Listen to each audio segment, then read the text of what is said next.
নমস্কাৰ।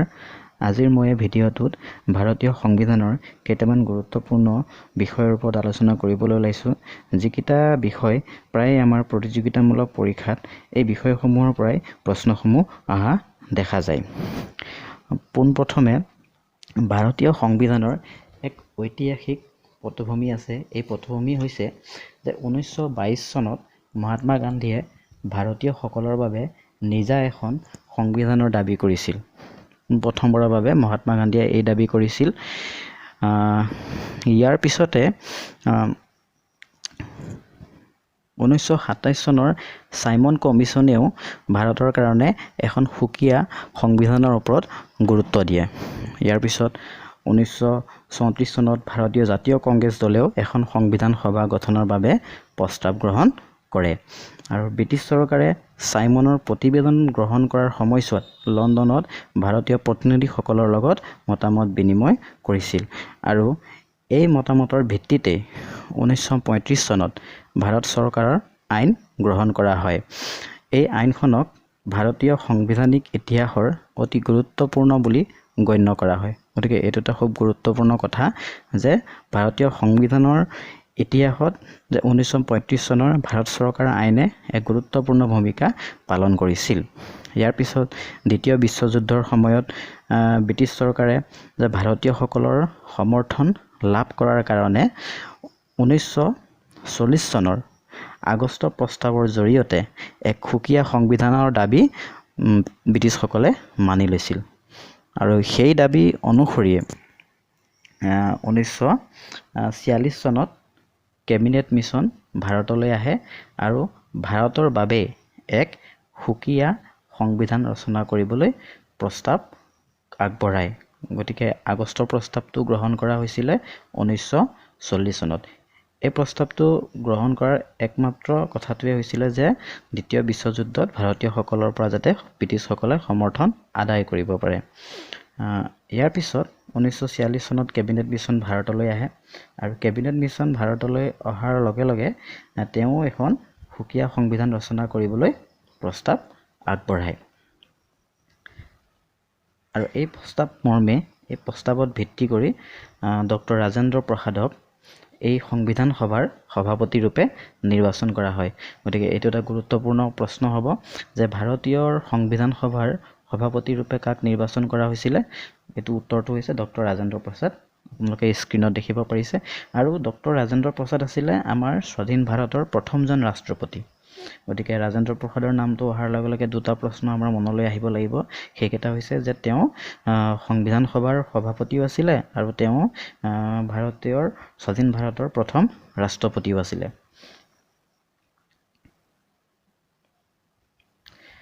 ইয়াৰ পিছত সংবিধানখনৰ সভাপতি নিৰ্বাচন হোৱাৰ পিছত 1947 চনৰ 29 আগষ্ট তাৰিখে সংবিধানৰ এখন খচৰা কমিটি গঠন কৰা হয়। আৰু এই খচৰা কমিটিৰ সদস্য আছিলে 7জন। আৰু সদস্য কেইজন হৈছে ডক্টৰ ভীমৰাও আম্বেদকাৰ, তেওঁ সভাপতি, এন গোপালস্বামী আয়েংগাৰ, আহ্লাদ কৃষ্ণ স্বামী আয়াৰ, কে মুন্সী, সৈয়দ মহম্মদ ছাদুল্লাহ, এন মাধৱ ৰাও আৰু ডি.পি. হাইতান।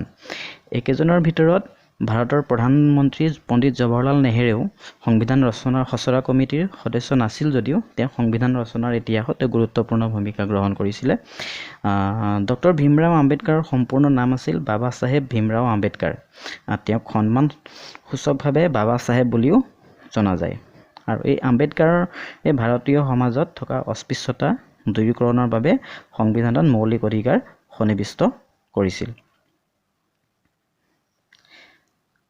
ইয়াৰ পিছতে 1949 চনৰ 26 নৱেম্বৰত এই খচৰা সংবিধানখনত আমাৰ সংবিধান সভাৰ সভাপতি ডক্টৰ ৰাজেন্দ্ৰ প্ৰসাদে স্বাক্ষৰ কৰে। এইটো চনটো হৈছে 1949 চনৰ 26 নৱেম্বৰত সংবিধানৰ খচৰাখনত ডক্টৰ ৰাজেন্দ্ৰ প্ৰসাদে স্বাক্ষৰ প্ৰদান কৰে। স্বাক্ষৰ প্ৰদান কৰাৰ পাছত 1950 চনৰ 26 জানুৱাৰীত সংবিধানখন সম্পূৰ্ণৰূপে কাৰ্যকৰী হয়। আৰু সেইকাৰণে 26 জানুৱাৰী দিনটোত ভাৰতৰ গণতন্ত্ৰ দিৱস হিচাপে পালন কৰা হয়। গতিকে ভাৰতৰ সংবিধানখন কেতিয়াৰ পৰা কাৰ্যকৰী কৰা হয় বুলি সুধিলে সেইটো উত্তৰটো হ'ব 1950 চনৰ 26 জানুৱাৰীত। আৰু এই 26 জানুৱাৰীত সেইকাৰণে প্ৰতি বছৰে ভাৰতত গণতন্ত্ৰ দিৱস হিচাপে পালন কৰা হয়। আৰু এই সংবিধানখন, আমাৰ ভাৰতৰ সংবিধানখন সম্পূৰ্ণ হৈ উঠিবৰ কাৰণে কিমান সময় লাগিছিলে? 2 বছৰ 11 মাহ 18 দিন। দীঘলীয়া সময় পৰিপ্ৰেক্ষিতত ভাৰতীয় সংবিধানখন সাজু হৈ উঠিছিলে। গতিকে সংবিধানখন ৰচনা কৰি ইয়াক সম্পূৰ্ণ কৰালৈকে সময় লাগিছিলে 2 বছৰ 11 মাহ আৰু 18 দিন।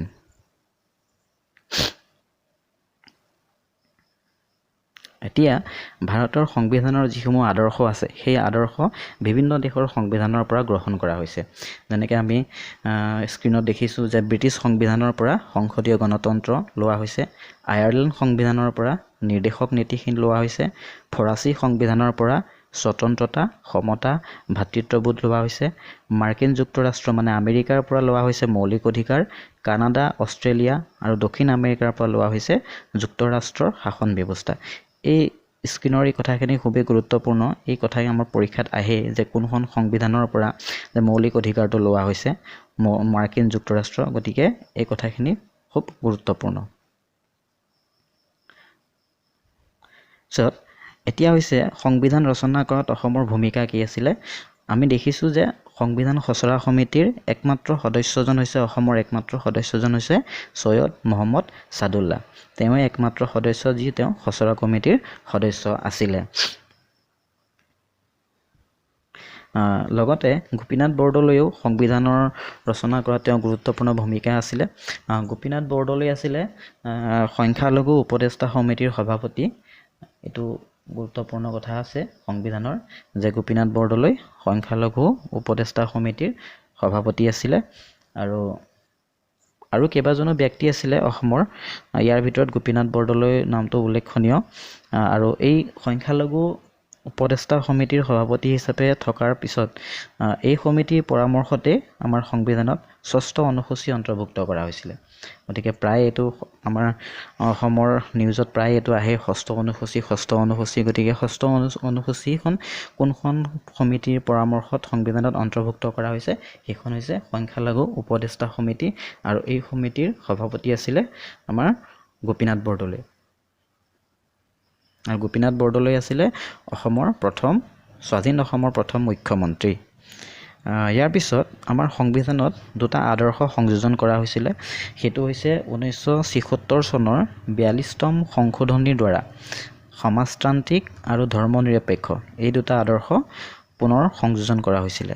মানে প্ৰথম অৱস্থাত সংবিধানত এই ধৰ্মনিৰপেক্ষ আৰু সমাজতান্ত্ৰিক এই দুটা শব্দ নাছিলে, কিন্তু ইয়াক পিছত সংবিধান সংশোধন কৰি 1976 চনত 42তম সংশোধনীৰ জৰিয়তে সমাজতান্ত্ৰিক আৰু ধৰ্মনিৰপেক্ষ এই দুটা আদৰ্শ নতুনকৈ সংযোজন কৰা হৈছিলে।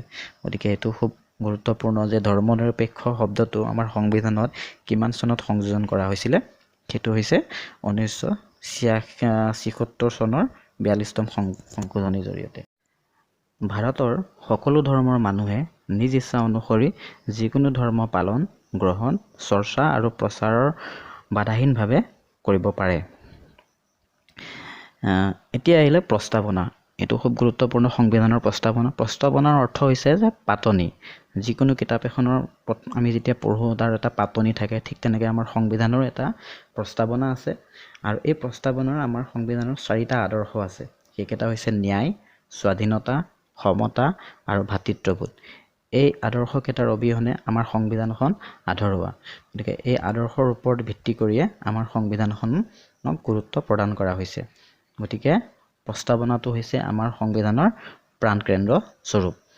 এতিয়া আমি প্ৰায় দেখিবলৈ পাওঁ প্ৰস্তাৱনাত কি লিখা থাকে যে আমি ভাৰতৰ লোকসমূহে ভাৰতক এখন সাৰ্বভৌম, সমাজবাদী, ধৰ্মনিৰপেক্ষ, লোকতান্ত্ৰিক গণৰাজ্যৰূপে গঠন কৰিবলৈ তথা ইয়াৰ সকলো নাগৰিকৰ বাবে সামাজিক, অৰ্থনৈতিক এই ধৰণৰ এটা টোকা আমাৰ প্ৰত্যেকখন কিতাপৰ আগত থাকে।